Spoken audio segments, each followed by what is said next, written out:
thought, no way, that couldn't possibly happen. That's like someone telling me I'm going to be Spider-Man someday. Over.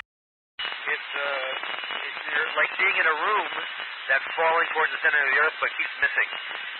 Or it's kind of like being on a roller coaster at that part where you go from going up towards going down and you rise up in the seat. Over. Hongjae, I've been in the space station this time, 214 days, and combine this with the last trip, I think it's 382 days. Again, my favorite thing to do up here is actually not just looking out the window, but also being able to sail, kind of float through the space station. This freedom of motion is really fun. Question. I think anytime we run into some type of an emergency, the very first thing we have to do in space is slow ourselves down to make sure we're being very calm and don't make any mistakes because we're trying to move too quickly. Over. Maya, absolutely. I think us recognizing that we don't know everything, and any type of exploration we do to try to learn more about things we don't understand is really important for humans. And, by the way, getting more and more people to experience space and being able to look at the Earth and recognize how precious and isolated it is important for all of us. Over. Alice, one of the best things about being in space is that freedom of motion I mentioned before, and it also happens to be the worst. So it's fun to do flips. The problem is, when I put something down, I have to always be very careful to secure it because it's easy for things to get lost. Over. Quite honestly, there's a lot of times when I am surprised that I'm here at all. It's just looking at the Earth, working with other people, being able to contribute to humanity and all of the science that we're doing on the space station. All of those things make me kind of blown away that I get to be someone to experience this directly. Over.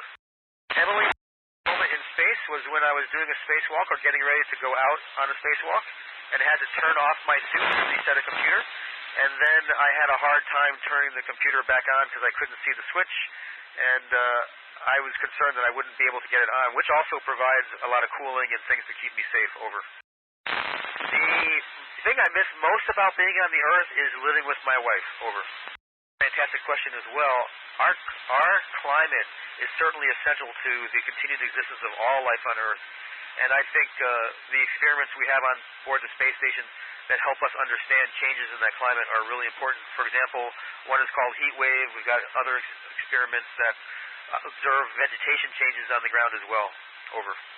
It's really going to be important for us to understand how the human body reacts to very extended periods of time spent in space and what they can do to take care of themselves when they arrive on other planetary objects like the Moon or Mars. And what we're doing on the space station right now helps out with that. Over. Thanks. There are currently 60 experiments happening on the space station right now. As a human being, I get to have a say whether or not I want to do an experiment based on how it affects me. Over. Scott and Georgina, for me, I wake up at 4:30 in the morning, and I hopefully finish exercising by 7:30. Then we have a meeting, and then I try to get my hygiene done in about an hour and a half after that. And then the workday kicks off at around 7:15 in the evening. We have the end of the workday with another meeting, and then I go ahead and do things like